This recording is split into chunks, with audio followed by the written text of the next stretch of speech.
You're welcome. Hey, Alex, can you hear me?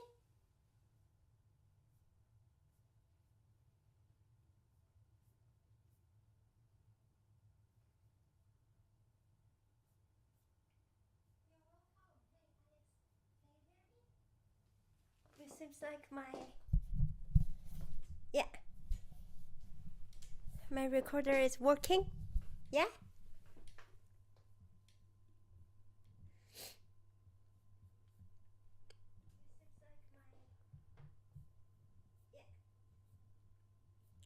My recorder is working. Yeah? Yeah. Okay, good.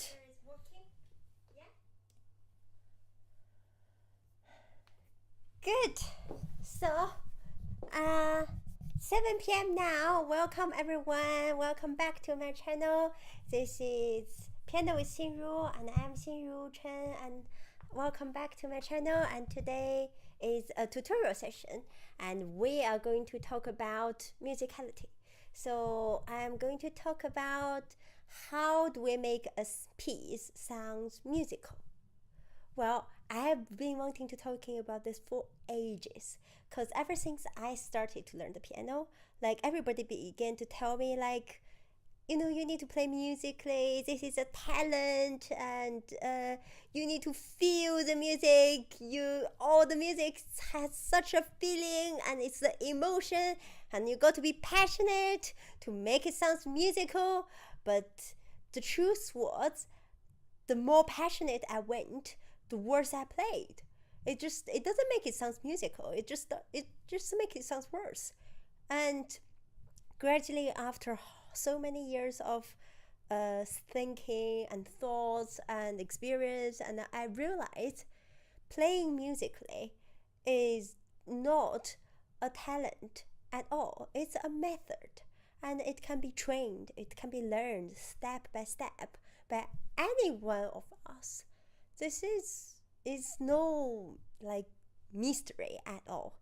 So today I'm going to demystify the musicality of piano playing. So anybody can play musically, regardless talent or not, or talented or not. Okay, so let's see.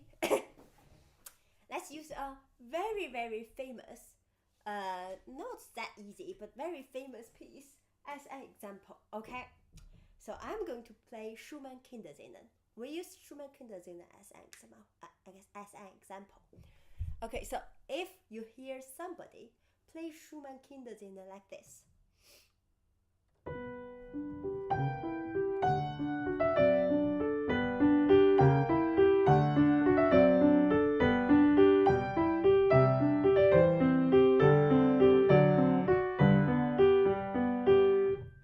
Okay, you probably say this person has no musicality at all. It's not a musical playing. It's so blunt. It's so abrupt.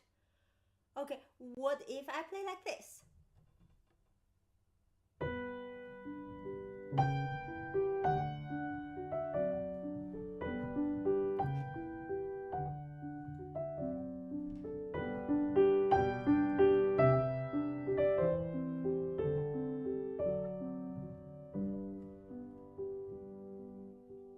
Okay, the thing sounds different now. But what do I actually change to make these two things sound so dramatically different? Let's use another example. Still from Kinderszenen. Actually, let's use Chopin Nocturne. I think that's a better example. I think everybody knows this piece, this super duper famous Chopin Nocturne. If I play like this, if you hear someone play like this, you wouldn't think this person is musical at all, probably. You would think it's no talent at all.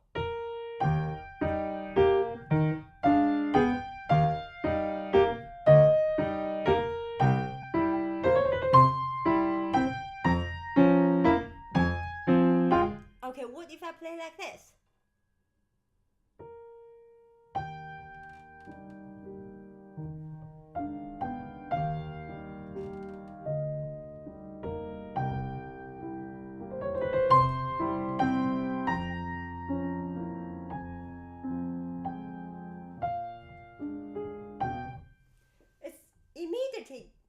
add something different, isn't it? So it's not just about, let me have a look, caption for this types of video syndrome. Could you turn on caption for this types of video syndrome? Definitely, yeah, you're right. How do I turn on tap with the, oh no, okay. I will work on turn on caption in this kind of video in the future. We got a comment. Alex said, could you turn on caption for those types of videos in the future? Yeah, I think that would be helpful, but I don't know how to set it up now, but I'm just keep going. Okay, so where was I? Okay, I was talking about these two different things are super different, but what's the difference? Like, what did I do to make these two different things, same melody, so different? I'm going to talk about 9 steps today to make your your playing any piece sounds musical, sounds from a very blunt and not musical at all playing like my first time to the second time very musical, very structured, very beautiful playing. So now let's start. Sorry, I caught a cold a few days ago, so might be coughing from time to time. Bear with me, please. Thank you. Okay, so first thing, after we learn the notes and the rhythm, I think we want to work on the dynamics. I know it's not something like very, it's like common sense. Like, okay, we need to play with dynamics. But about dynamics, very few people, even for professional pianists, very few people can really make the level super clear for the dynamics. Like, let's see, for dynamics, we have 8 levels, don't we? We have from PPP to FFF. I got this. Can you see this? This is blackboard. So the first one we are going to add is dynamics. Okay, and for dynamics, we have 8 levels from PPP, PP, P, MP, F, MF, F, FF, and triple F. So normally these 8 levels we use very often for these 8 levels. Anything beyond this a little bit more exaggerated, like more expression instead of a really dynamic mark. Okay, so for our pianist, I think the first thing when we want to play something musical, we try to make our dynamic very, very super duper clear. For example, I got this piece.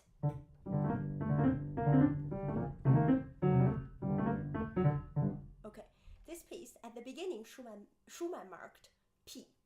So the first time I need to play. This is Schumann Kinderszenen number 3, by the way. Okay, but when this theme comes back again, Schumann marked MF. Okay, now you need to think. So I have 8 levels in this piece, and my PPP might be.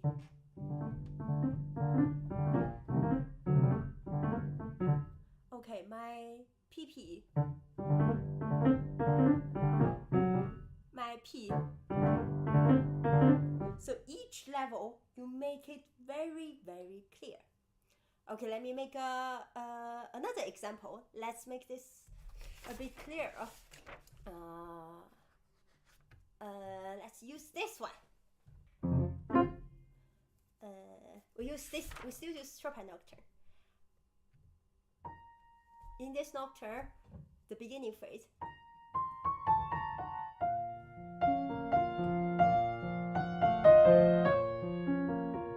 Okay, now we play no musicality at all.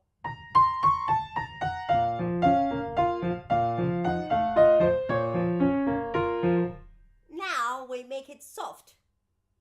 We don't change anything else. We're not changing anything else yet. We just make it soft.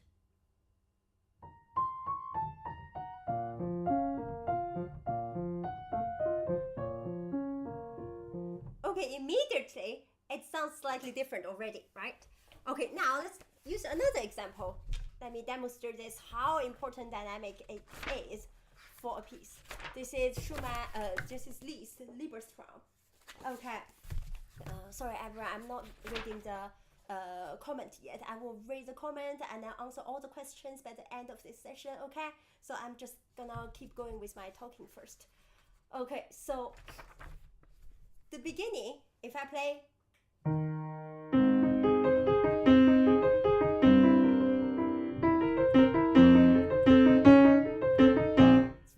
blunt, ugly playing, isn't it? Okay, now we don't change anything else. We just make the volume to P.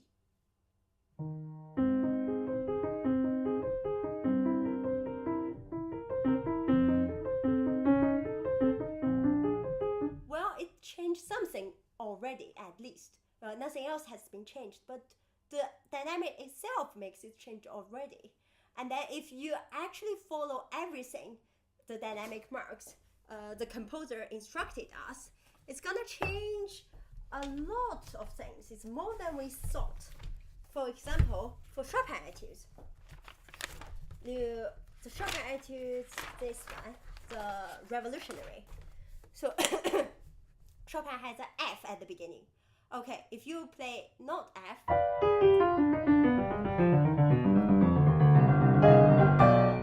well, this piece doesn't really sound like it. But we don't change anything else. We just make the dynamic very clear.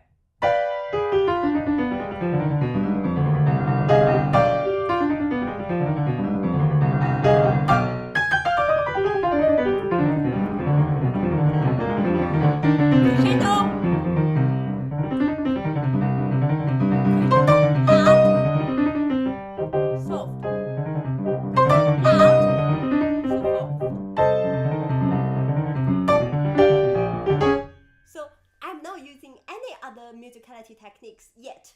I'm only added the dynamics. It already have the colors and the levels. So I think for our pianist, this is something we sometimes underestimate. We thought something far more complicated can be more powerful.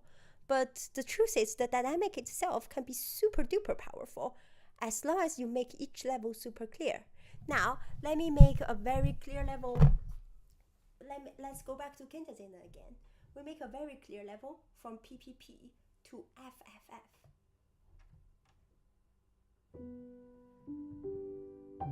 No, let's go from FFF to PPP. The reverse way, sorry.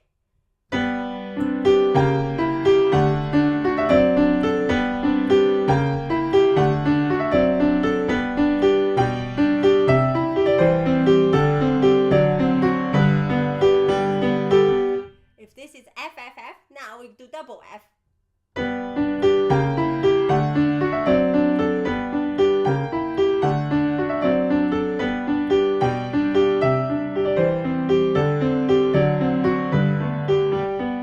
Now we do F.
Triple P.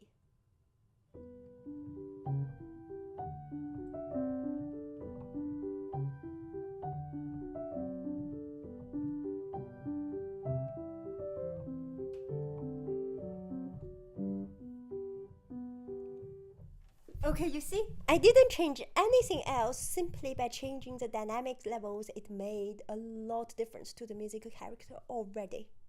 So changing your dynamic and stick to the dynamic your composer wants you to be, and then make the boundaries super clear. I would reckon it's the number one thing you need to do when you want to make your musicality clear.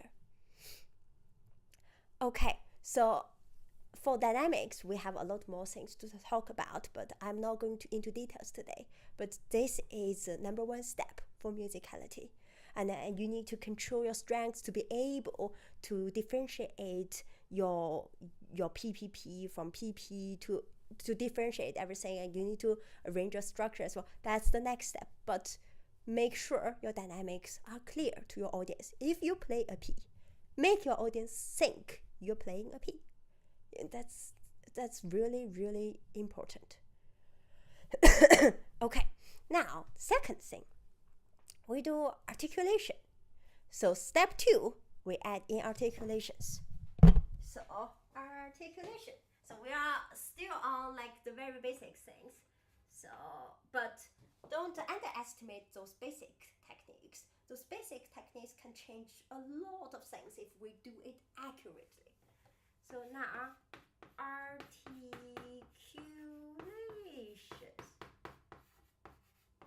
This is the second step. Okay, so we still use Schumann Kinderszenen as an example. Where is my Kinderszenen?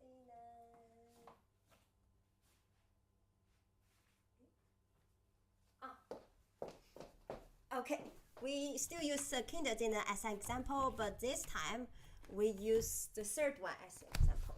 So as you can see, can you see the music? The third one, the Kinderszenen.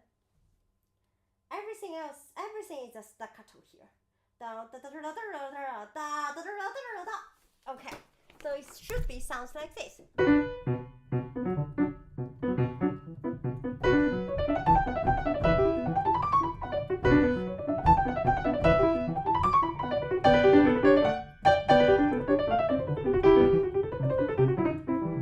And then from here, it's a legato.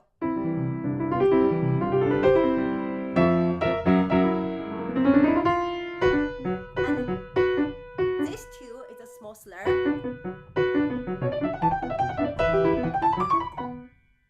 So you see, in this small little piece, we have a lot of small articulation marks here. We try again. Okay, let me explain again. So we have a small slur first, and then small slur, and then staccato, small slur,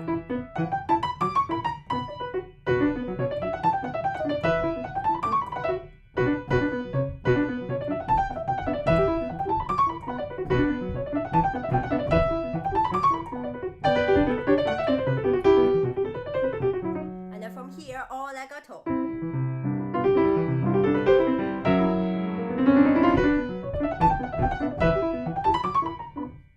Okay, now everyone, let's see if I'm not making this articulation clear. If I make this super legato from the beginning to the end. Now let's hear how this music sounds like. This music would sound like this.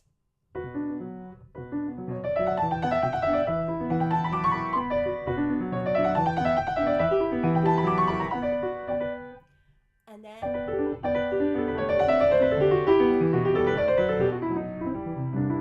then the legato one, he actually wants us to be legato. We make it staccato.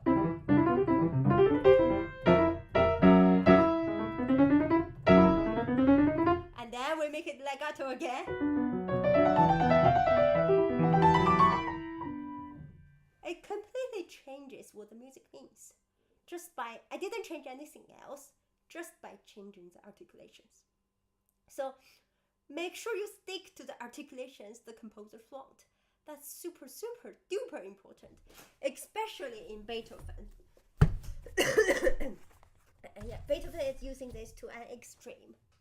Like, for example, this is Beethoven Sonata number 1. And then we're going to the beginning. We have all the 5 notes, we have the staccato mark. So we have, and then legato, staccato.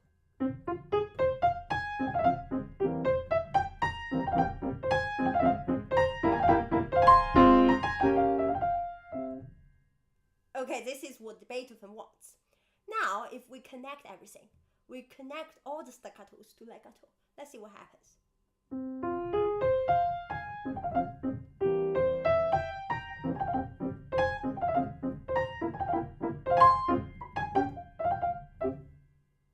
Okay, I did the exactly reversed articulation Beethoven written. So the piece suddenly doesn't like that piece anymore, isn't it? So these articulations, it's very important for our musicality. And sometimes this can be underestimated as well. When we talk about musicality, we think about something very complicated, very high above. It's something like, but it's actually something we can build up from our foundation. It's based on all the techniques we are following, and we are controlling ourselves, and the sound we are making by articulations can totally, completely change the foundation of the character. So that's the first 2 steps I would recommend everybody to do, to make sure you're following what the music is actually written, and by following this, you will find your musicality changes already, just simply by these 2 steps. Okay, now let's move on. Let's move on to something we can actually design a little bit more. It's not only what the composer wants us to be, but we move on to something that we actually have a little bit reinterpretation into the music. So I'm going to talk about step 3, which is balance.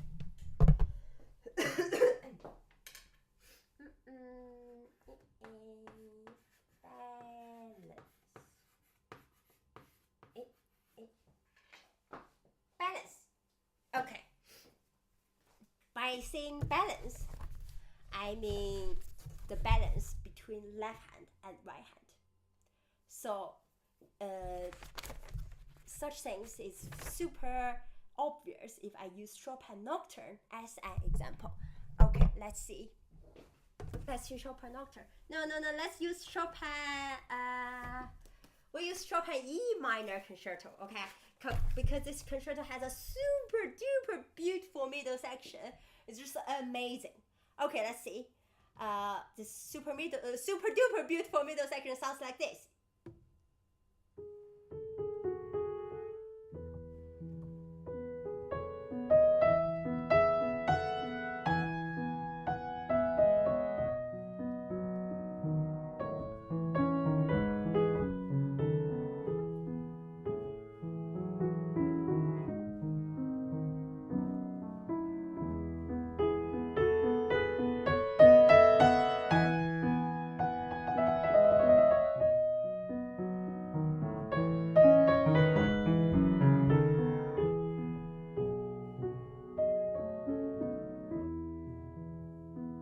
Okay, now balance is very, very important, especially actually in any music. It's not just in romantic music that you have one hand as a melody and one hand as your accompaniment. You're supposed to play your accompaniment less than your melody. But the truth is, in any music, it's very important because it's controlled your texture and your layers of the music. So, for example, this one. I can play, we have a lot of balance. I can play 5/5, so equally big. I say 5/5 like 5 versus 5. Then it sounds like this.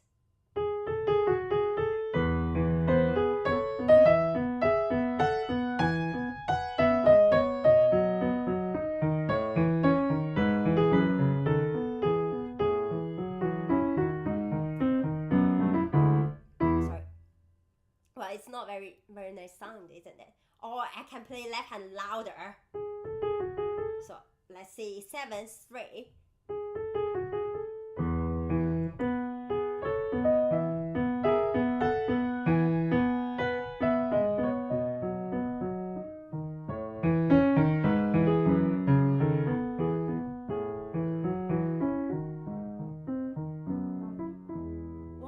Actually, it's not that bad. Well, it's because Chopin wrote such beautiful melody in your left hand as well. But okay, now let's put it normally. If we try, so for balance, I have actually a tip. I found that the more extreme you make your balance, the more heartbreaking the music sounds. So for example, if I make my right hand occupies 9 versus my left hand 1, it's gonna sound more pathetic, desperate, heartbroken than if I do 7 and 3.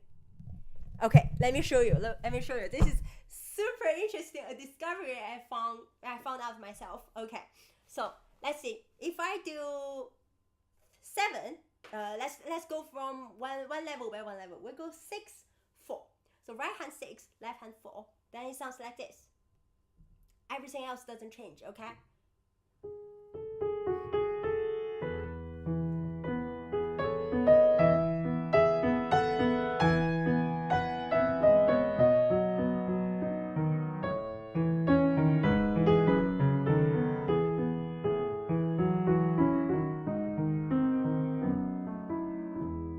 Okay, now we make it a little bit more extreme. We do 7 right hand and 3 for left hand.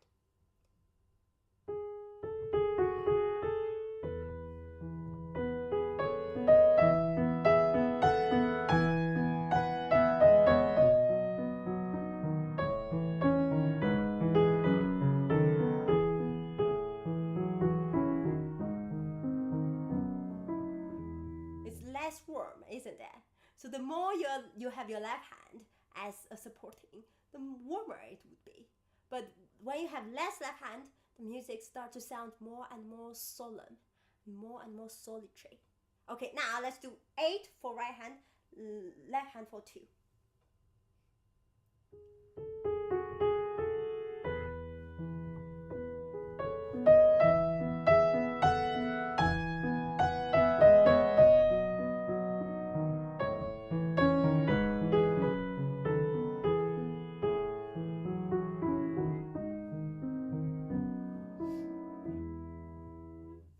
It sounds sadder, isn't it? It sounds more, dramatic, more melancholy, isn't it?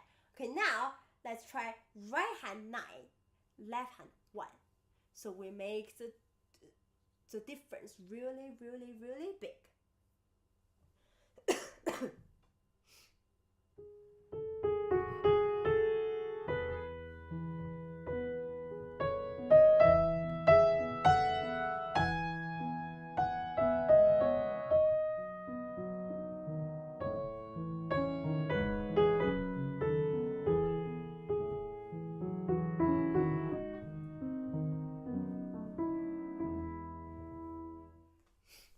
You see, everyone, I didn't change anything else.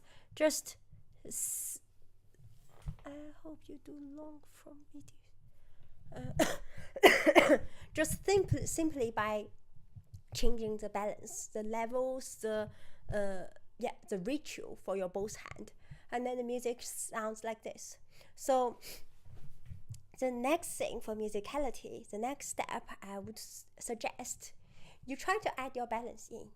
For any piece, if you want a slightly warmer atmosphere for your musicality, you make it maybe 6 for your melody, 4 for your accompaniment, and if oh my God, we got somebody send me a membership. Thank you very much, Vulnerable. Yeah. Where was I? I got distracted. Sorry. So if you want your music to sound warmer, you make your right hand melody part and left hand accompaniment part not so far away, like 4, 6, 6 for your right hand, 4 for your left hand. But if you want it sound really sad, really unhappy, really like dramatic, desperate, you make the balance bigger. Like see if I do this. This is Chopin Etude number 3, okay? Thank you again, Vulnerable, for joining the membership. And just by the way, everybody, welcome to join the membership. I have the new feature now. You can join my membership and you can decide what's my next piano challenge session, the topic, and if you have any problem, like by joining the membership, we will have a piano clinic and then you can ask me directly. Okay, now let's back to the tutorial session. So we are talking about balance. So I'm about to use Chopin Etude number 3 to be as an example. So for example, this if I want this music to sound very warm, I put this one, left hand maybe 4, right hand 6.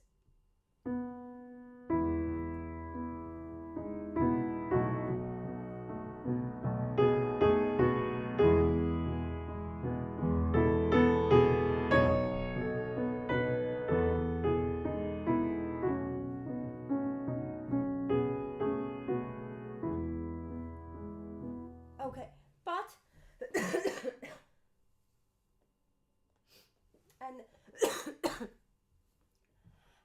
but if I want this music to sound super duper desperate and like very very sad, probably I'm gonna change my balance. I'm not changing anything else yet, okay, everyone? I'm just simply changing my balance.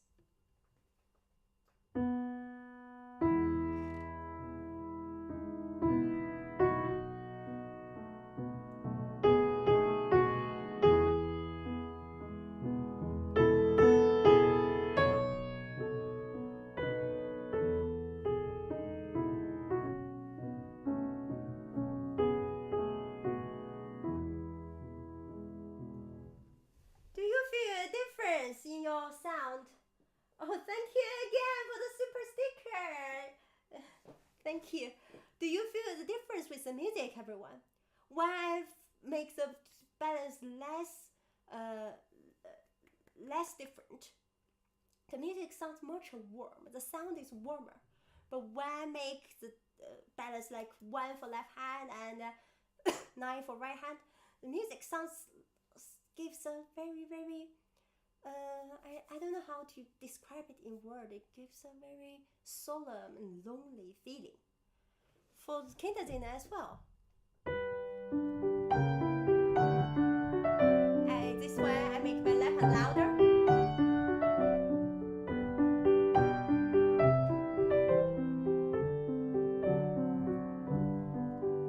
This music sounds warmer, peaceful, and nice. But if I do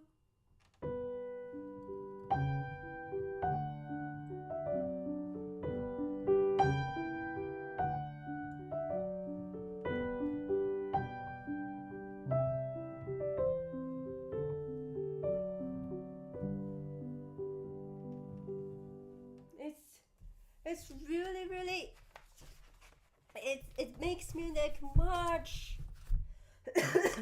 lonely and sad and lost. It's such a complicated feeling if you want the music to be really desperate and sad. Like for example, the nocturne. If I do this,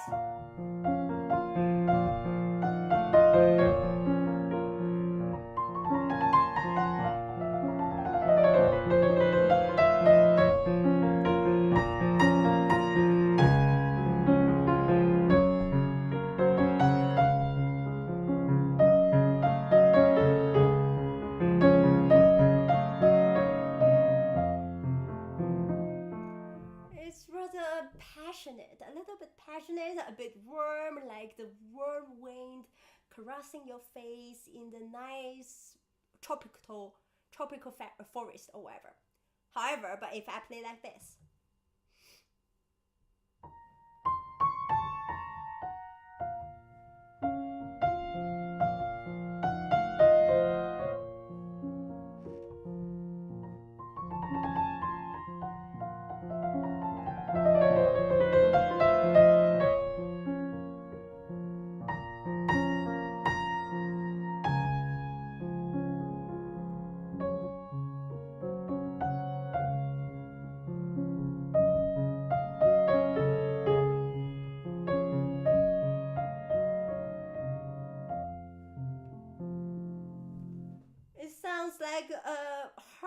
heartbroken woman is crying in the night or in the, nobody in there in the forest, isn't it?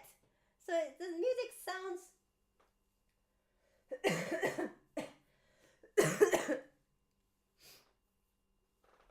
yes, exactly, vulnerable. And thank you again for your super sticker. Yeah, exactly. It sounds like it's crying. Yeah, I'm so glad you feel the difference too. Thank you, vulnerable, and thank you everyone for being here again. And I hope you feel the difference, really. It sounds really different, but I didn't really change much. I simply changed my balance. So right now, let's summarize. We have 3 steps now already. Step 1, we changed our dynamic. We make our dynamic level very, can you hear me clearly? We make our dynamic level very, very clear. So if we play a FF, that's a FF. If we play a PP, that's a PP. Okay, now, and the second step is articulation. So if we have staccato, we make it staccato. If we may have small slurs, we make it small slur. If it's a legato, we make it legato. And then if it's portato, we make it portato. It sounds simple, but it's quite hard to do sometimes in specific pieces. But I think it's important that we actually have this awareness that this like seemingly simple thing can actually make a huge difference in our musicality. Okay, the third step is what I talk about, the balance. Okay. The balance, we talk about the balance between the both hand, and then if this both hand is quite similar, like 5/5 or 6/4, it actually sounds more warm, peaceful, and it doesn't really sound heartbroken.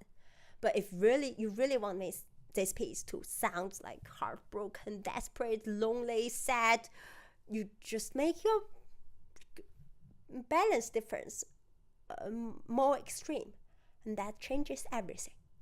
Okay, now it's time to move on. We move on. The next step is, this is a very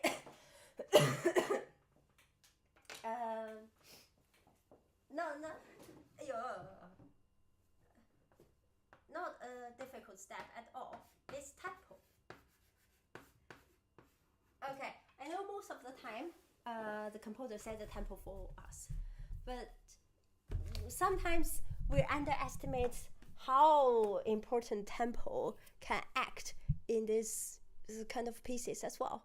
So if you want to make a piece sounds happy, you kind of need to pick a happy tempo.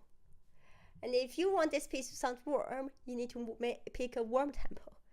And if you want this piece to sound melancholy and desperate, you need to make a desperate tempo.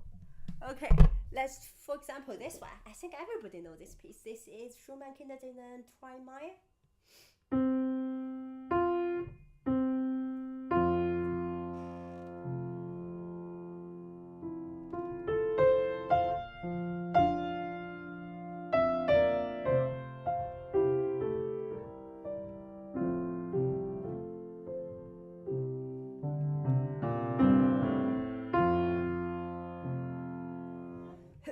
Okay, now if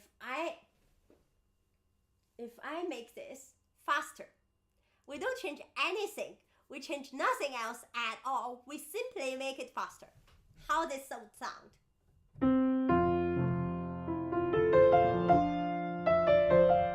Yeah, where is my music? I think I don't know how to play it to make it fast.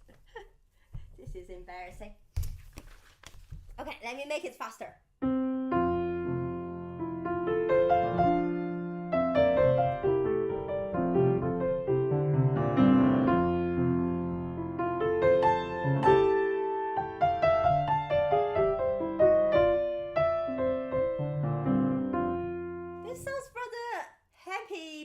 Pleasant piece. It's not like heartbroken. I don't know if you have ever seen this very famous video played by Horowitz, and audience was crying. It was like having tears in his eyes while listening to this piece. But it doesn't have this effect at all if I play in this speed.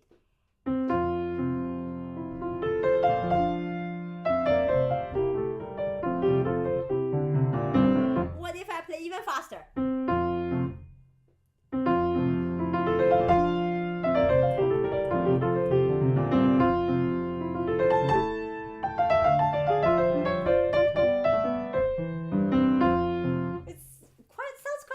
Actually, isn't that?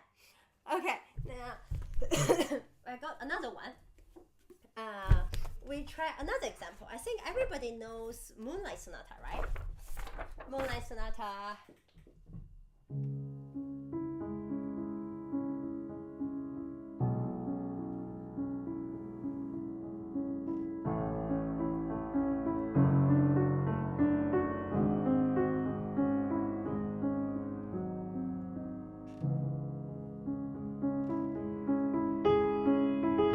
Okay, if I don't change anything else, I simply just make it fast. So what happens?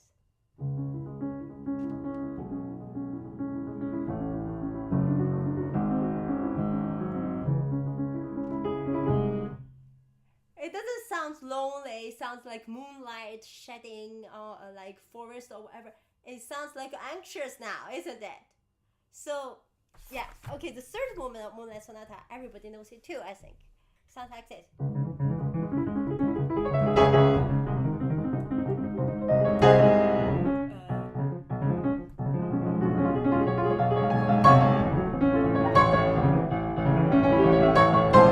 I didn't learn this piece properly, so this is just an example.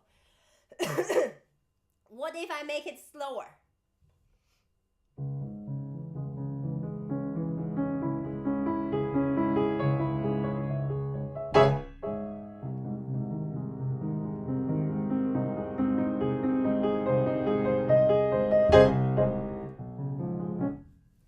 It changes everything immediately again. So just by changing the tempo, by choosing a correct tempo you want to meet your musicality, is super important. It changes everything. It really changes a lot in your musicality, and we cannot really ignore this. And our tempo, our chosen tempo, should be serving our musicality. And then the final musicality, the result, is a combination of our choices for all the steps here. Okay, I'm going to talk about the next step, which is shape.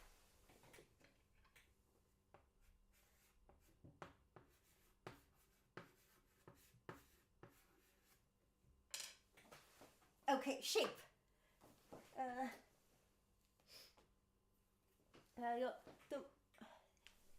This is a little bit harder. So when we talk about a phrase, so music is a phrase. It's like a language. We have phrase, we have a paragraph, we have chapters, whatever. And then shape is what kind of musical shape you want your phrase to be. For example, let's still do this. We use this nocturne as an example. We go.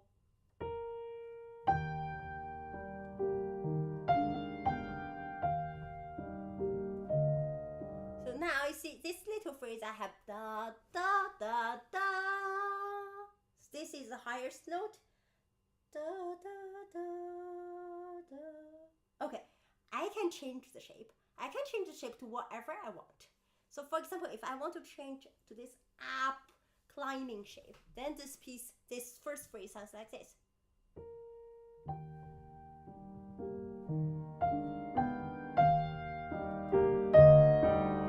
Well, still not bad, still not too bad. It's just different interpretation. Okay, now I can make this shape change different again. I can make it sounds like go up in the middle and then go down. Sounds like this. Sorry.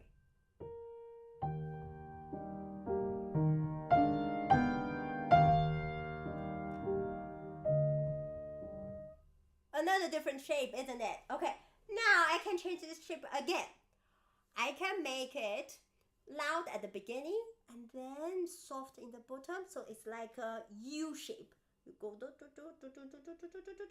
and then go up. And then it sounds like this.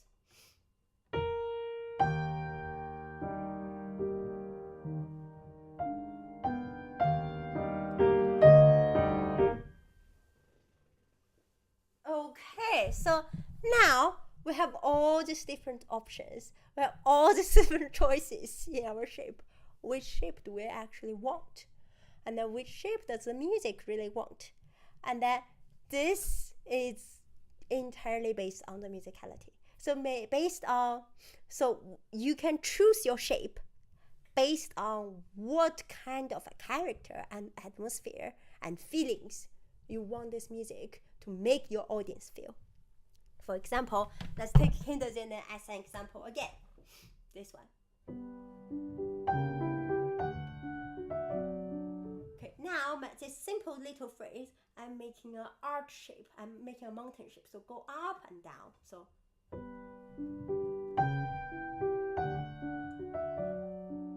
But I can also make a still go up shape.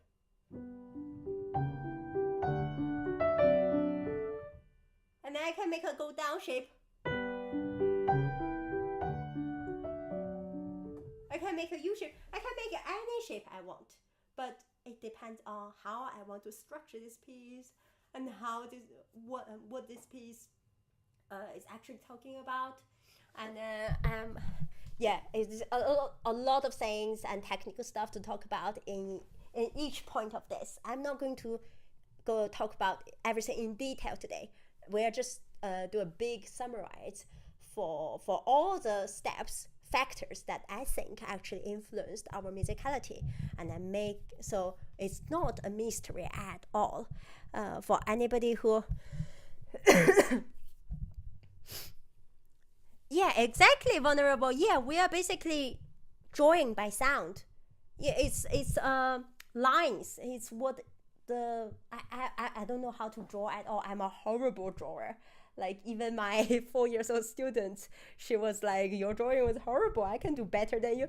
So I don't know how to draw, but it's like the line, the shape of the line, and you basically use your sound to follow the shape of the line and to create the music and the picture you actually want it to be. And this is a design. This is not feeling. And yes, it is feeling. It is a design that intentionally designed to express a certain kind of feeling. But this is not like, oh, I'm talented, so I can play like this. Just by, instinction or whatever. Well, I am not denying that some people have this instinct to play musically immediately. So you get all these steps just by instinct. So you can play this piece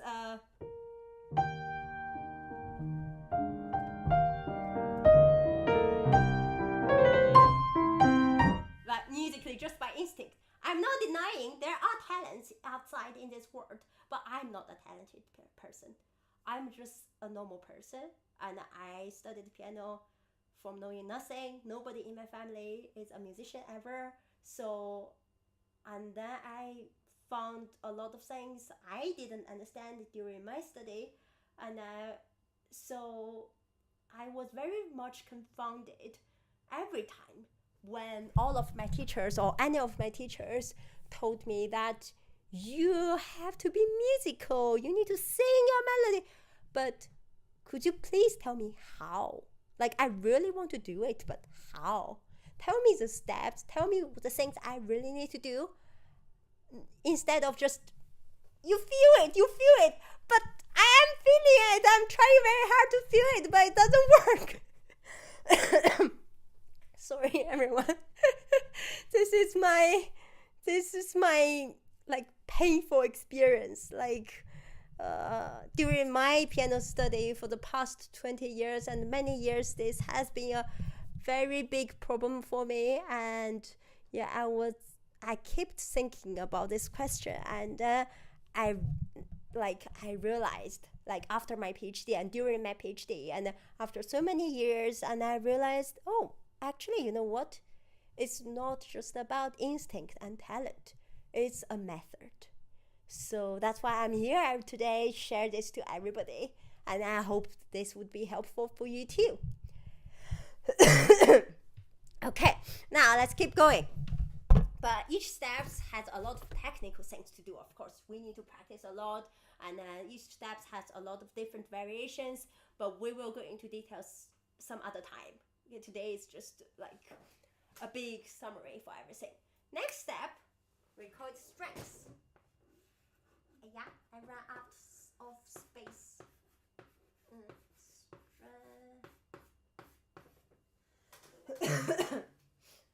This one is a little bit harder to understand, actually, because this one you cannot really perceive.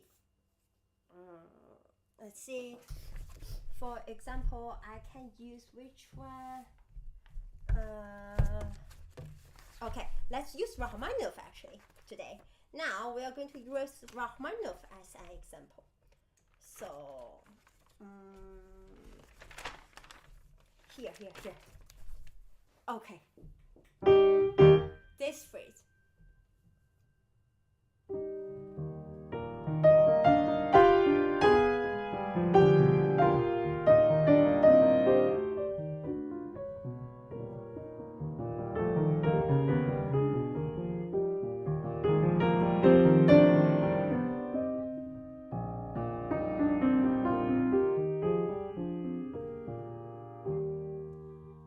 So the strengths for pianist, I would say it's actually the breath for singers. So you imagine you are a singer and you sing this phrase. You have da da, sorry, horrible singer here. Da da da da da da da. You change your breath, right? Okay, so some place you change your breath like a short change, a small change. And then some place is a full change of a breath. And this makes a huge difference to your music. Because imagine if I sing like da da da da da da, this doesn't make this a big long lyrical line, isn't it? So when this happens, it's when we want to make it anxious. When we want to make the music sound anxious, we change our strengths, every little single part. So for example, for your Chopin Sonata No. 2,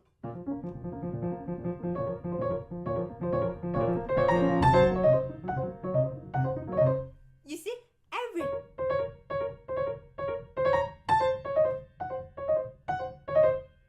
little it's a change of strengths, like a change of breath. But why? Because the music wants us to be a bit anxious. This is nervous, and then use this, the strength technique to make it sound nervous.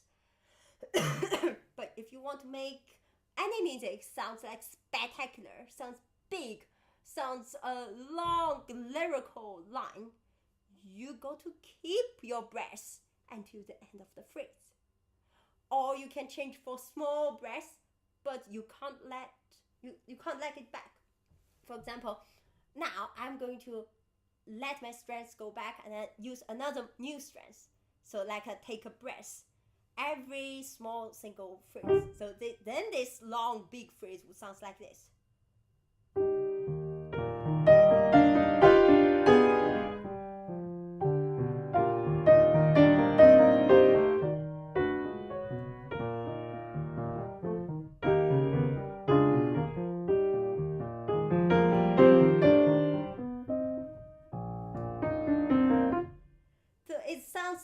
The long phrase has been chopped out by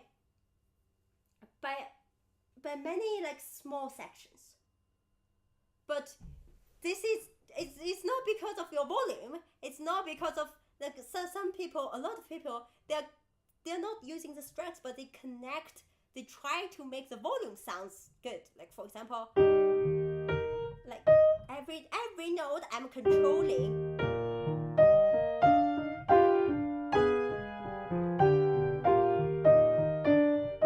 Yeah, I'm controlling every note, but it still sounds like da da da da. It sounds like short of breath. So this is not helpful for make your music long, lyrical, spectacular, and effortless. Most importantly, we want at the end of our playing, we want to make everything sounds natural, like relaxed, like as if we're speaking just like now, like as if we're just, it's just part of us. It's like flowing out of our body by controlling each sound, and then use your strengths for each single sound, or like you don't know where to take a breath. This is not helpful at all. So if you want a long phrase, you got to use one strength.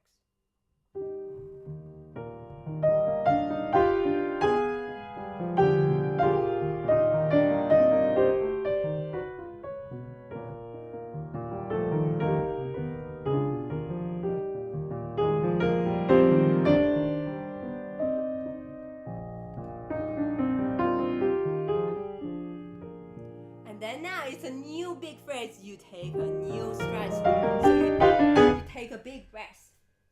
So that is exactly wonderful. Yeah, it's like hammer. Yeah, it's exactly the metaphor. It's like hammer hitting instead of a big flow. And then this is because of you. You take a breath. You take a breath. Yeah, you cut off your strengths. That's the reason. And then we need to design where should we take a breath. For singer, it's a breath. For our pianist, it's a strength. So we need to design where do we take a breath, where do we take a gap, where should we start a new phrase. And that's why I think phrasing is the number one important thing in when we start to learn a new piece. But if you're interested in this, I'm doing a product talking about how to learn a new piano piece, any piano piece from scratch, and the way I feel most efficient and effective. And I'm still working on it, but it's gonna be out there in a few weeks. So yeah, if you're interested, welcome to have a look. Okay, so sorry. Now we move on. Next one. I think this one we hear it quite a lot as well. It's called voicing. So this is something similar as balance, but not exactly, because it's more about how do we control different voices within one hand. Like we still take Kinderszenen as an example. If you can see this music, I don't know if you can see that. I don't know if you can see this music, but you see this piece has 3 voices, isn't it? Okay, so your top voice and your middle voice and your bottom voice, right? Okay, so you got to use one hand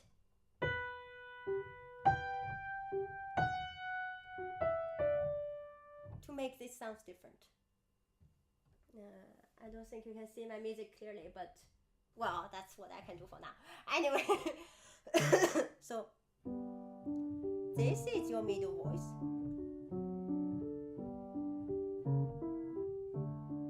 And then your top voice.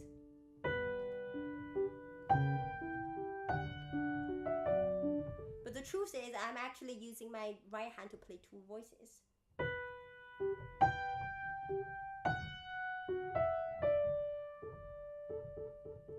But we need to control to make these 2 voices sounds different. We make these 2 voices sounds like 2 different persons are saying completely different lines.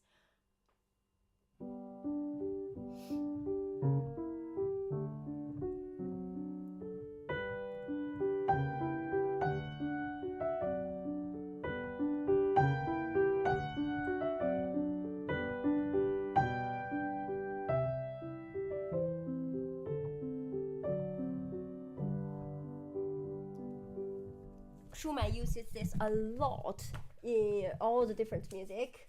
And then at least in the Lieberstrom, we have it a lot as well. We call it voicing. So we need to decide which line, so which person is the most important person in this musical texture. Okay, so for example, for this one, Lieberstrom number 3. So we have 3 voices as well. We have our left hand. We have the middle melody. And then we have the top voice. So what we actually need to do here is always make the melody the most important thing. It's like your productivity course.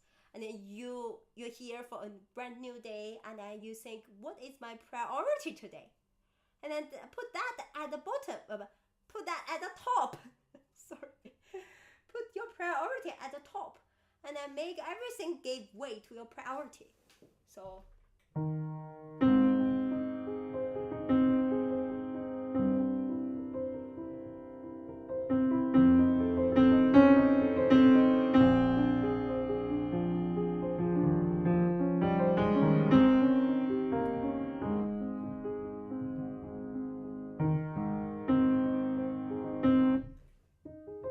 Make everything else a totally different sound. This is a little bit hard.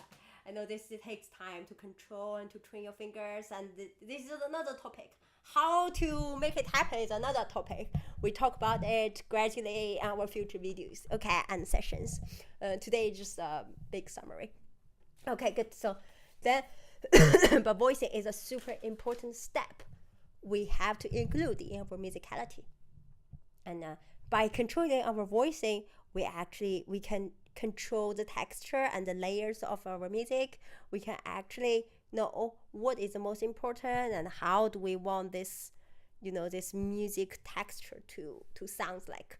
Which should be, you imagine this is the picture, like what should be in front of it, what should be in the background, like what should be in the middle.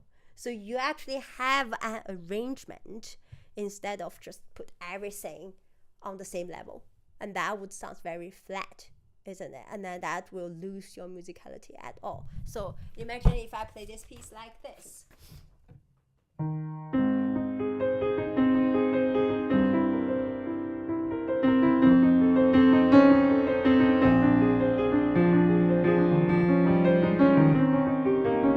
The audience doesn't know what to listen to.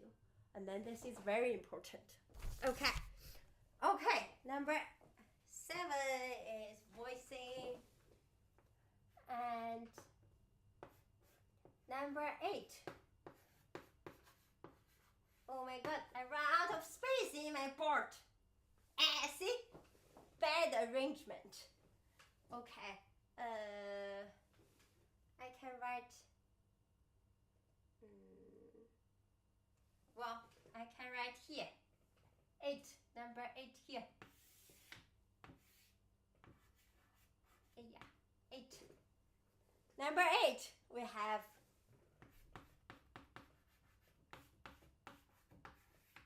timbre. Okay, so this is a very mysterious topic to talk about. So when we are talking about timbre, am I pronouncing it correctly? But when we are talking about this, like so many people are saying like, okay, some pianists, their sound is magical, is whatever, they can change their sound. It sounds like very magical. Well, however, this is just like you think it like physically or from a psychological way of thinking. This is a piano, right? And you have a hammer and you have the key. Okay, how do you make the sound change? If you hit the key, it's all about your speed touching the key. So if you hit the key fast and strong, your note sounds fast, sharp, and strong. And then if you like chop it, like just go down, like it's just go down this way. It sounds aggressive because it's fast. But okay, now if I make the speed of touching the key slower, it feels like there is a cushion at the top of your fingertip, and then you touch the key with a cushion in between your finger and the key.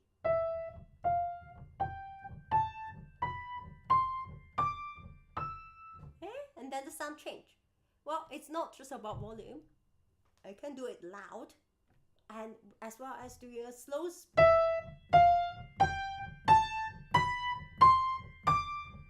yeah, you see I'm doing it loud, and I'm slower speed touching the key. But if I sound is different. Okay, so now we use some examples again. If we do some piece, we really need like fast, aggressive touching. Like this piece, okay, I a little bit forgot, I need the music. But maybe you know this piece. This is Prokofiev Third Piano Concerto.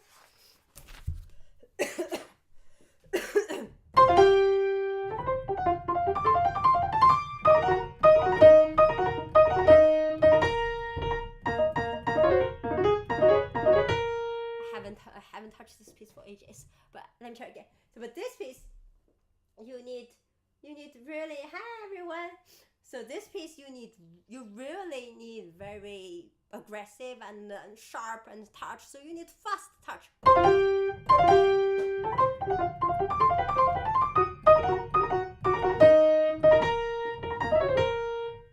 Yeah, but if I use like soft touch in this piece, what does it sound? It sounds like this.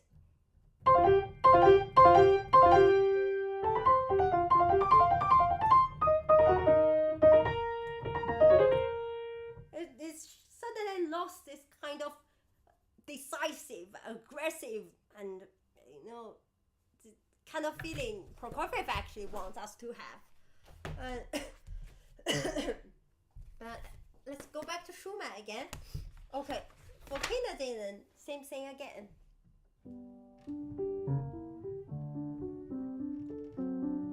Okay, if I have a very, sharp touch,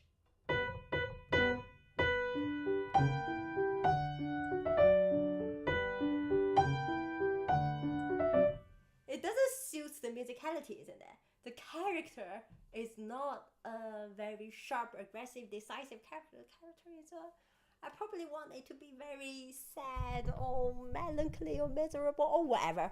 Just a very, heartbroken character. Of course, I need to use a soft and cushioned touch. I can't use a decisive and very direct touch. So I need to control the speed of touching the key. And then that's the key of changing your timbres. And of course, sometimes you can use your left handle to help you as well, but that's only a helper. It's enhancing, but it's not completely changing, okay?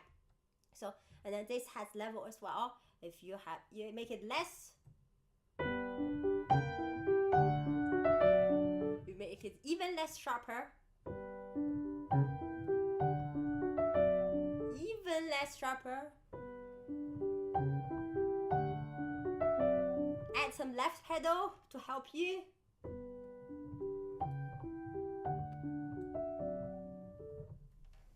You see, all these different tones we can create by changing the speed of your finger touching the key. Okay, so that's okay, the next one, which is the last one.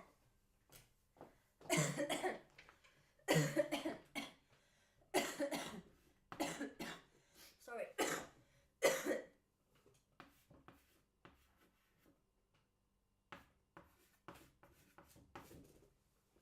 I need to arrange my board better, but okay.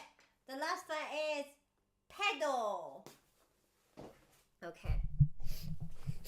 I know that everyone can use pedal. Yo, sorry. I think this is changing.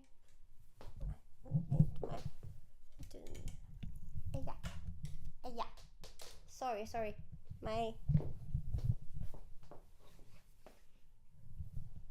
Yeah. Okay, good. Now it's good. Yeah.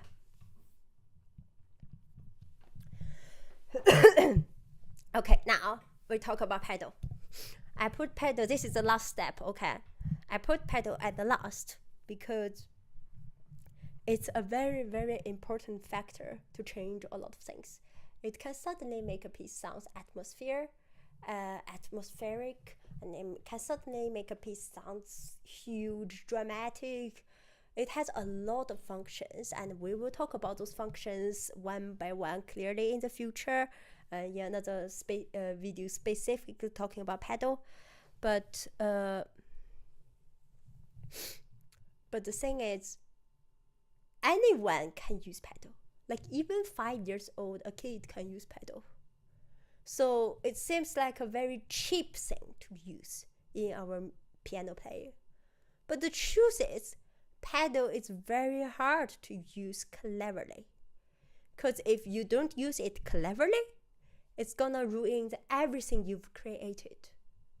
Like I always use this metaphor. It's like you have a plate of pasta, and then your pedal is like the ingredient you add on top. It's like the pepper you add on top. It's like the parsley or the cheese or whatever you add on top. But if, let's say, for beginners, the most common mistake is they use a lot of pedals. They just think we put pedal down and everything's solved. The truth is everything is drowned in your pedal. It's like you have a plate of pasta and then you put a whole bottle of pepper on top of it and then it's completely ruined. Imagine if I play this piece like this. Use Chopin Nocturne, everybody knows, okay? If I play this piece like this.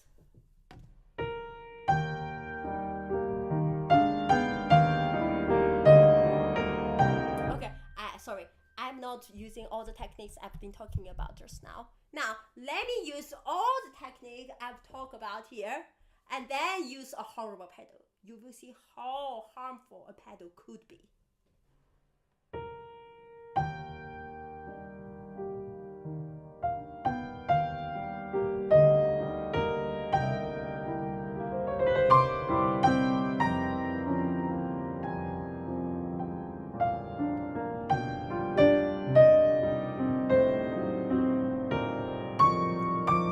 Sorry, wrong notes. But you see, I couldn't bear it anymore because I am not used to this. But this, if we have everything, it could, with a little bit help of your pedal, it would sound beautiful. It's like a beautiful plate of delicious meal if you don't put too much pepper on top of it.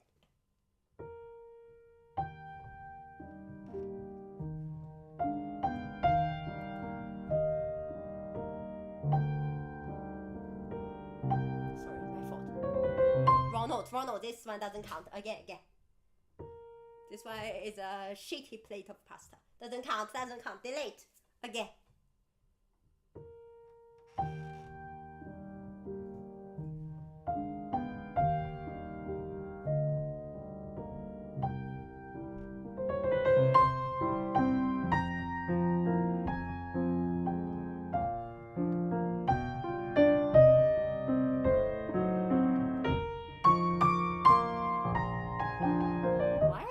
Play that note wrong. Anyway, yeah, you see? So just simply by using an awful a lot of pedal, or just by using a pedal wrongly, you can actually destroy something actually could be very, very beautiful. And pedal has a lot of functions as well. This is just one function. This is the harmonic function I called. I will talk about the functions for pedal in our future videos as well. I will in there I will summarize all the pedals, and in my I'm working on the book, a Musicality book as well. It's gonna be online in a few weeks too, and welcome to come. And in there I will be talking more specifically about all the details about the pedal and everything. So let me know what you want to know, and I can add it into my book still. So the one function pedal can give is the harmonic pedal. It's very clearly it's this one. So makes the sound not that dry, makes the sound a bit wet.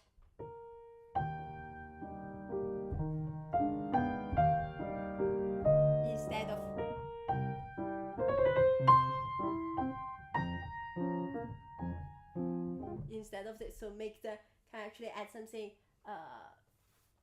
sweet and something romantic to the atmosphere. Another pedal is this atmospheric pedal. Do you know this piece? I think this is a Beethoven Waltz Sonata third movement.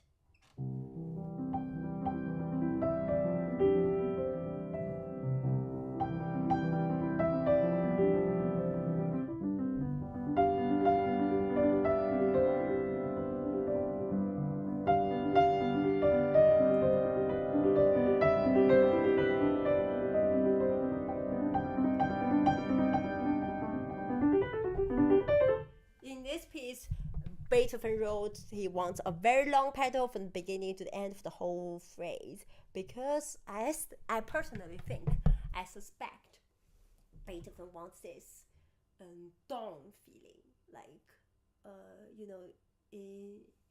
it's like sunrise, like just like a little bit like sunshine on everything's still misty, but you got this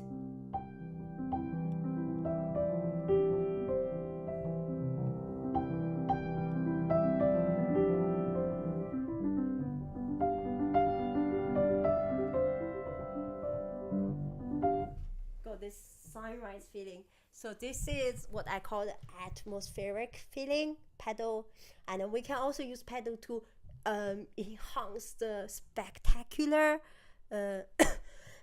feeling of a piece, the grandeur, like which is this is so symbolic.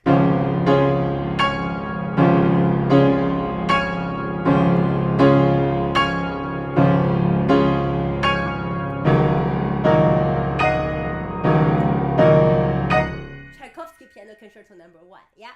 So like for such big piece, we definitely need pedal to create a huge dramatic feeling effect.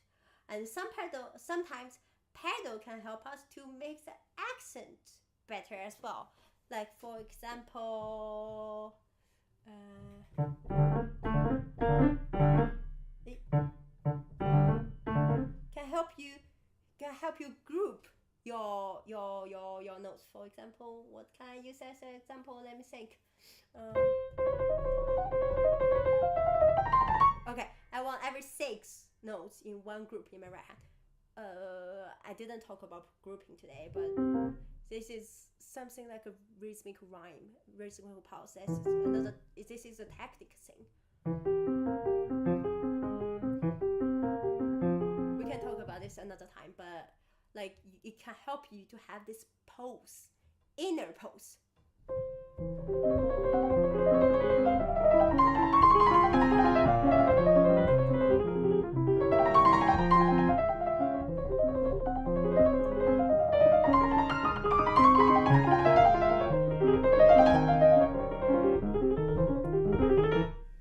And it can help you to suddenly cut it off and suddenly connect. So yeah, it can help you in a lot of different ways, and it can help you to enhance the accent as well. For example, what piece has an accent? Let me think.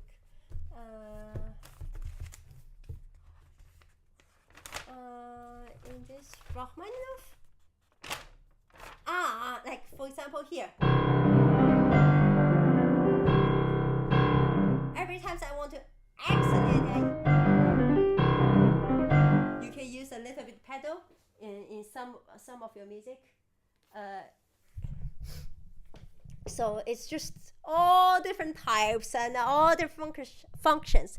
Sometimes you can use two kind of use of pedals and then to create a specific musical style and musical effect and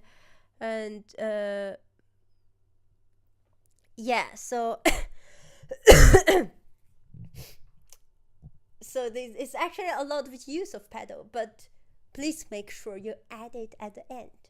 So make sure you finish cooking your dishes and then add on top your ingredient, whatever it is, pasta, cheese, or parsley, or rosemary, whatever. I'm a horrible cook as well, so I'm not very good at all the ingredients, but you know that's the idea. Please add it at the end. You don't try to add it at the beginning when you are cooking. You're gonna ruin the dishes. Okay, so yeah, so now we have all these nice steps, and I think those are the factors that actually can control your musicality. And by following the composer's mind, for the first one, first two, dynamic and articulations, we have to follow the composers. For the rest, we can actually have our own designs, interpretations, and thoughts. So we have a lot of space to explore and discover. We have to, based on the music character the composer wants to express, of course. But each of the steps have a few possibilities. And then we can combine all of them, and it makes us almost endless in a lot of possibilities. That's why people say everybody sounds different. That's why people say every single pianist can make every piece sounds different, because we have so many factors influencing our decisions and influencing our final result. And then there is no possibility that two people could have like exactly the same like interpretations, or exactly the same way of the stress, exactly the same way of the phrasing, or the shape, or voicing, or balance, or just tempo choosing. So or any little changes to all those factors influence the end of the music, influence the result of the music. And then that's why every pianist sounds different. But that's actually all the things we need to consider when we want to play musically. It's just like chess. We have 64 squares, but the possibility is endless. And I think that's the beauty of music, isn't it? And that makes it a never-ending process of exploring and explore the most suitable one, or the most impressive one for certain character of the music, to express it as some people may think they want to express different things with the same piece of music. So yeah, they will choose different characters, they will choose different factors, choose different tempo, balance. Like everything changes because you want to say something else. So at the bottom of this is actually what you actually want to tell your audience. What do you want your audience to feel? And I think that's the most important thing every single pianist should be concerning. It's not like how fast I can play my fingers, how fast I can do my octaves, or can you do the third, can you do the most difficult, can you do the campanella? It's not about this, I think. It's about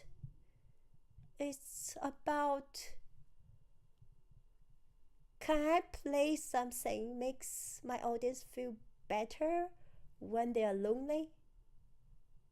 Can I play something can make my audience feel even happier when they are already happy? Can I play something that matches the atmosphere, lift up the atmosphere when the atmosphere is a little bit dry? And I think that's what music is actually why it's so precious. It's why it's soul food for every single one of us.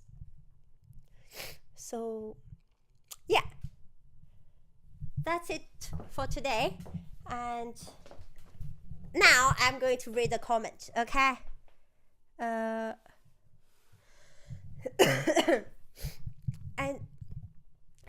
do you have any question?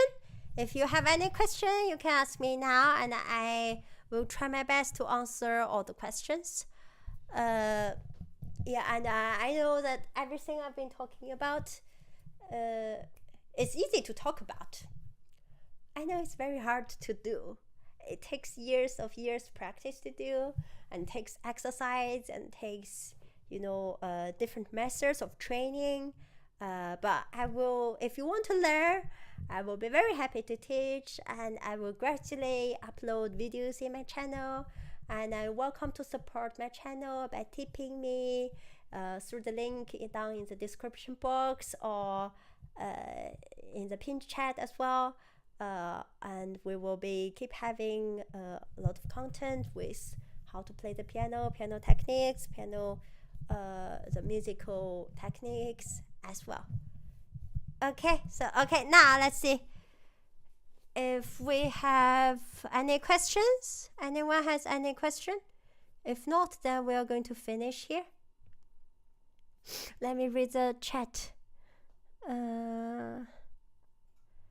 Hey, the piano difficult to play? Well, it depends on what level you want the piano to be. If you just want to play a normal level, it's not really difficult to play. By reasonable practice, you can do some very beautiful songs if you want to.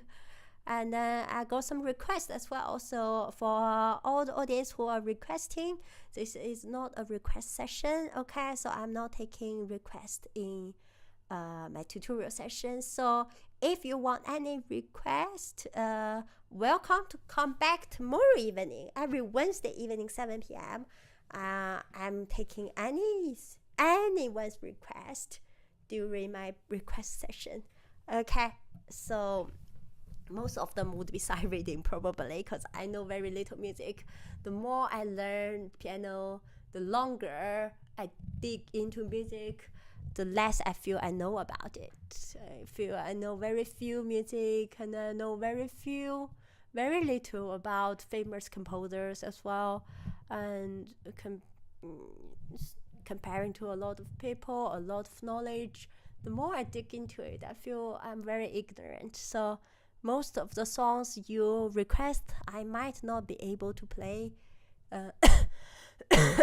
fluently, because it would be my sight reading. I probably never heard of that piece before, but I will definitely give it a try and try my best. Okay. Too old to learn the piano, could you? Oh, please don't think that way. Nobody is too old to learn the piano. It's never too late, really. I used to have a student who was 60 something, and and she could play pretty good too. So, and then she started quite late too. And I have a student now who is 44. So plenty of examples. I think never too old.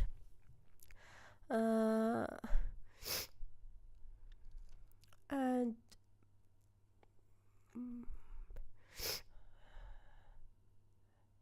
okay, I know nothing about music except I like it, and I'm loving learning now. Yeah, okay, welcome. Yeah, welcome all the learners. Doing good. Keep doing. Thank you for your support. If you find this live stream helpful, and really welcome to support me. Thank you, Officer Jackson. Thank you for your tip. Thank you for your tip. Thank you for your super chat again. Thanks so much.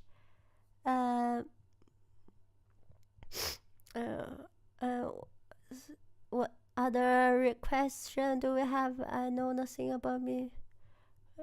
But after this means you can articulate the piece to suit your own feeling. Mind blown by the. Implications. Exactly. You can definitely articulate the piece and shape the piece and design the piece and to express your own feeling. It's a vehicle to express your own feeling, and that's why all the pianists, we love doing it, because it's a better way to express our feelings rather than just speak it out loud. Could you play the campanella? Okay. Good teacher. Thank you very much. I hope you do long form videos. Oh, yeah, I'm quite bad at video editing. That's why I was postponing doing long form videos, but I will be doing long form videos, and yeah, I will do it in the new year. Okay, so keep subscribing me, and I will try my best to upload all the long form video content to help everyone as well.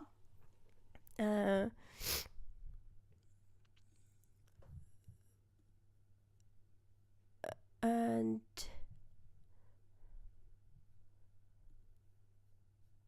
okay. And do you play something about Russia? Okay, another thing I need to say now in this chat is we don't really do anything politically, okay? This is purely a piano lover place, a music lover place. The way you convey it is indeed how do you flow more with what you are playing?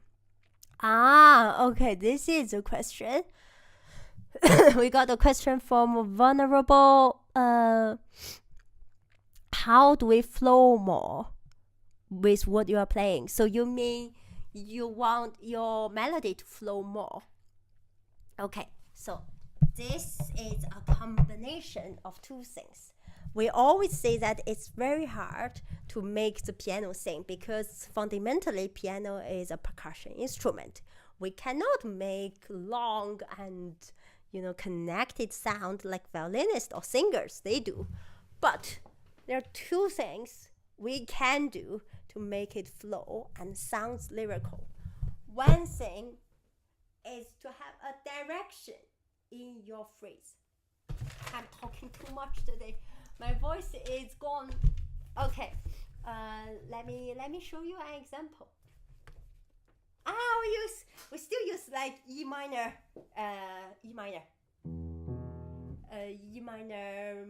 Chopin concerto. So beautiful piece. Oh my god, really want to.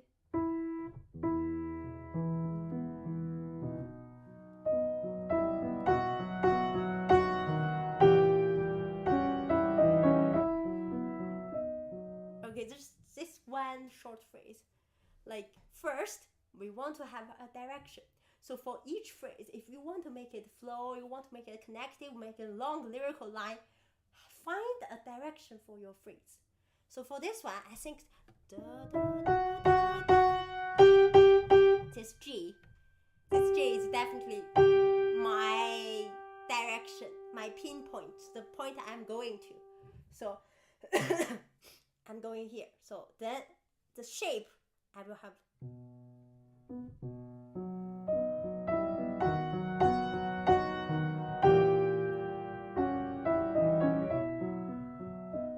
You hear the shape? So you're going to that note and then you disappear. That's the first thing. Second thing is the strengths we've been talking about. It's the breath for finger, but strength for us. So imagine this is all octaves.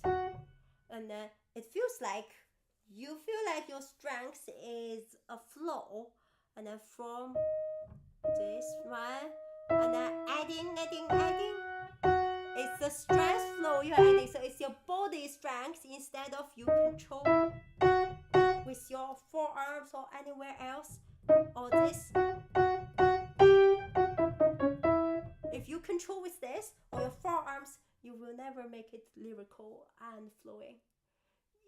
It feels like water flowing from your body into the piano key.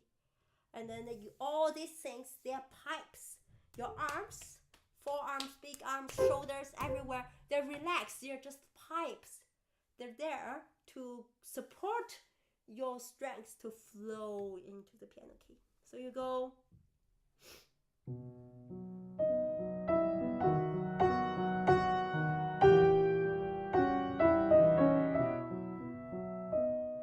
Imagine you're doing yoga. It's like yoga flow. Okay, it's like feel like your strength flowing between in your body and then between your fingers. So it feels you give something here, and then they move. They move like horizontally. They don't move vertically. If you give a stress for each note, then it sounds like this. But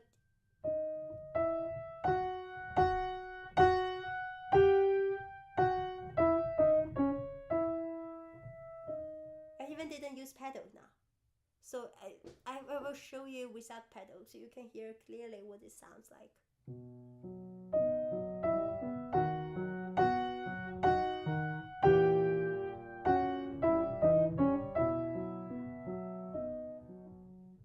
It's your strength flow and your direction of phrase. These two things makes your phrase sounds lyrical and flowing. Okay.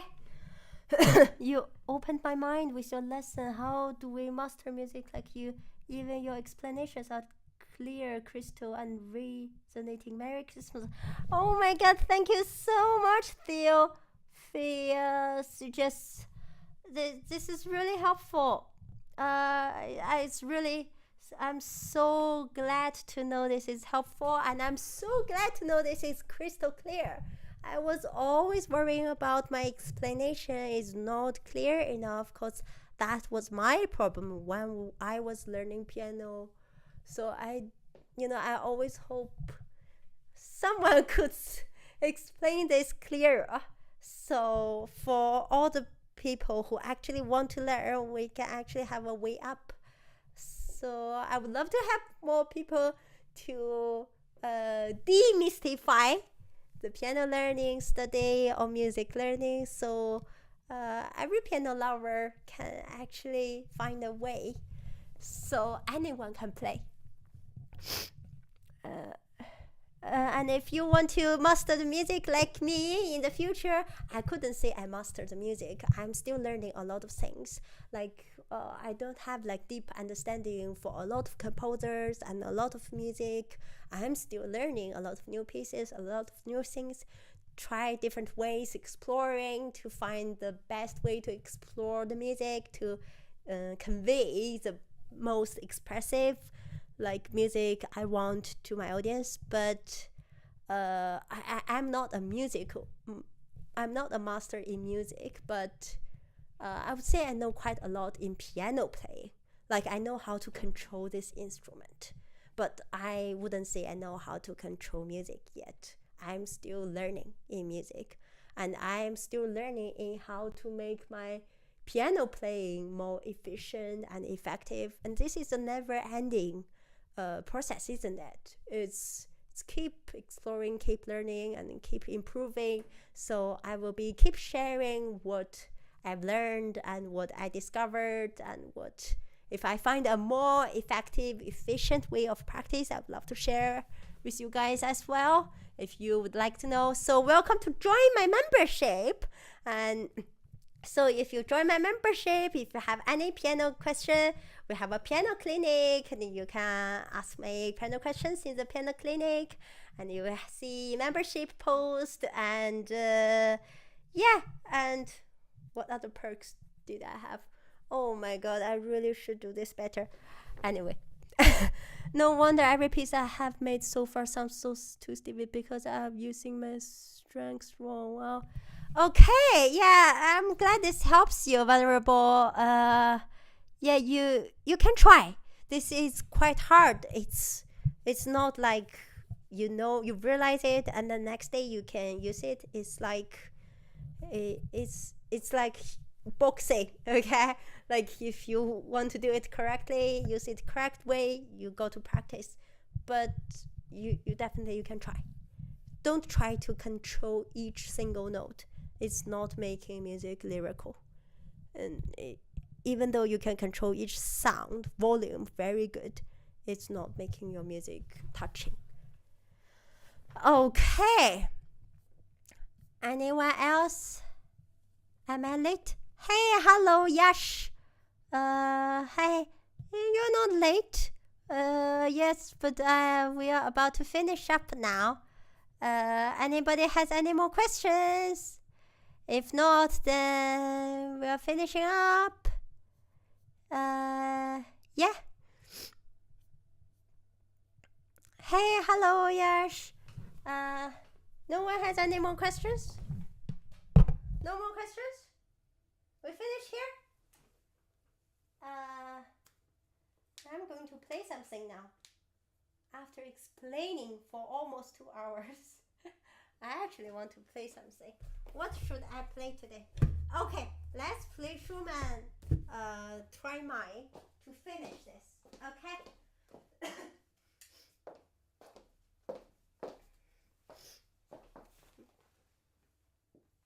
When is the next stream? I will join. Thank you, Yash. Next stream is actually tomorrow. Every Wednesday, 7 p.m., we will have a request stream in which I'm going to take every single request everybody gave me, even though it's means sight reading for me. I don't care. I'm going to try. Okay? Every Sunday, we will have a piano challenge session. Every Sunday, I am going to have a different challenge. And then last Sunday, I had a challenge, try to learn Pasatik's third movement in just 100 minutes. And then this coming Sunday, I'm doing something really big.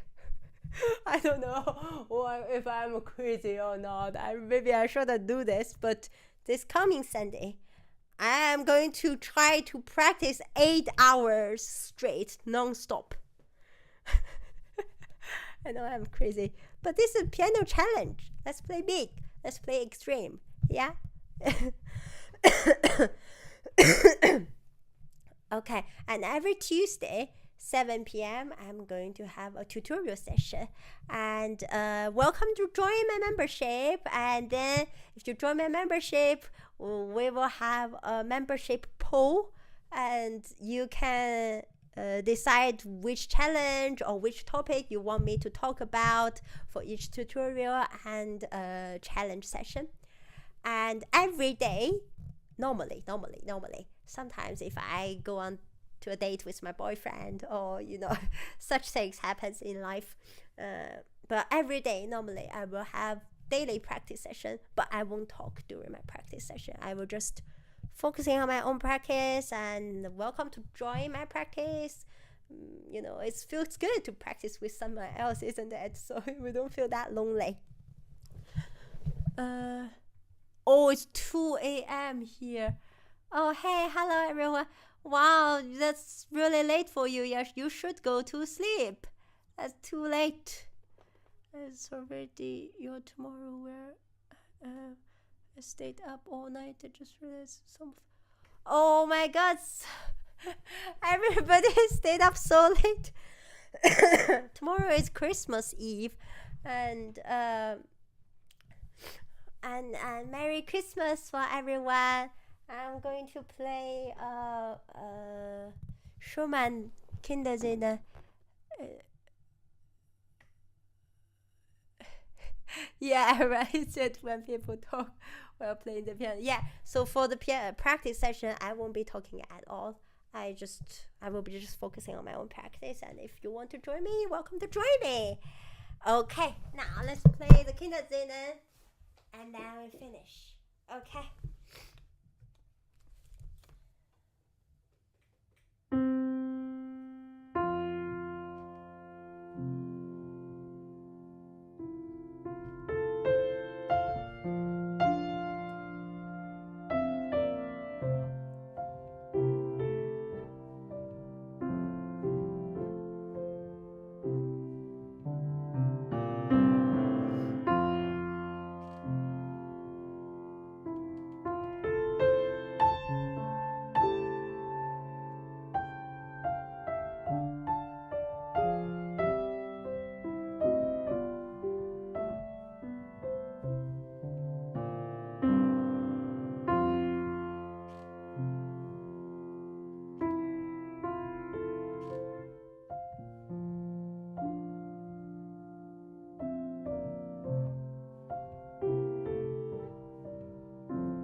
everyone. A small short piece to finish with, but a very beautiful piece.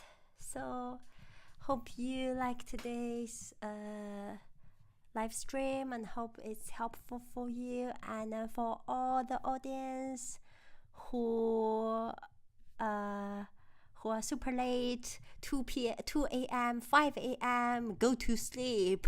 Your health is the most important. It's a priority here. And you can always come back here to my live stream. And it will be on YouTube all the time, okay? So thank you everyone for your comments, for being here with me, for watching, for enjoy the time with me, and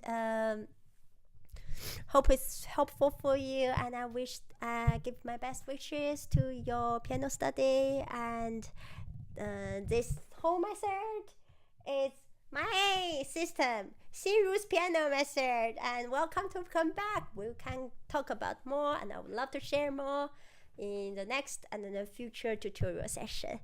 And so, okay.